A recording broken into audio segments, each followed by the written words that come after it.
होता तो 4 जने आते, 4 में से 1 जना चूहे को खिलाते तो दांत टूट जाता तो बड़ा। इसका अर्थ भी तो बताओ, क्या अर्थ हुआ उसका? नहीं पता? आपको कौन सा कहते हैं? टम टम टम टमाटर खाए हम, अंग्रेज के बच्चे क्या जाने, अंग्रेज जाने हम। सुनाती हूँ आपको एक कहानी, खरगोश और कछुए की कहानी। सुनी होगी ना सबने? Yes ma'am. चलो मैं सुनाती हूँ आज आपको।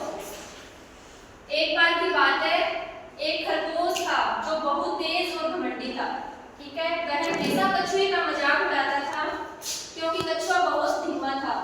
एक दिन खरगोश ने कछुए को दौड़ने के लिए चुनौती दी। खरगोश को यकीन था कि वह कछुए को आसानी से हरा देगा, लेकिन कछुए ने हार नहीं मानी और धीरे धीरे और सतर्क होकर दौड़ रहा था।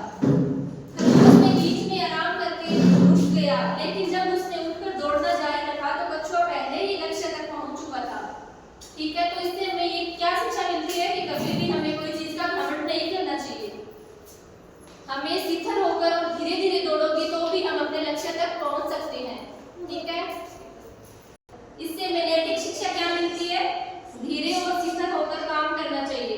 कछुए की कहानी हमें सिखाती है कि अगर हम धीरे धीरे और शिथिल होकर काम करेंगे तो हम निश्चित रूप से अपने लक्ष्य तक पहुंच सकते हैं, भले ही हमें थोड़ा। ठीक है, कभी भी हार न माने, अपने लक्ष्य तक पहुंचकर ही दम लेना चाहिए। ठीक है, कछुए ने हार नहीं मानी, भले ही खरगोश उससे बहुत तेज था।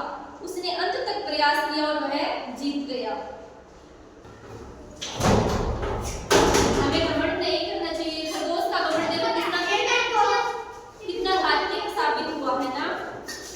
कभी भी किसी को कमजोर नहीं समझना चाहिए। लक्ष्य पर ध्यान केंद्रित करें। खरगोश ने अपनी दौड़ के दौरान अपने ध्यान खो दिया, जबकि कछुए ने अपने लक्ष्य पर ध्यान दिया और वह जीत गया। निष्कर्ष, इस कहानी से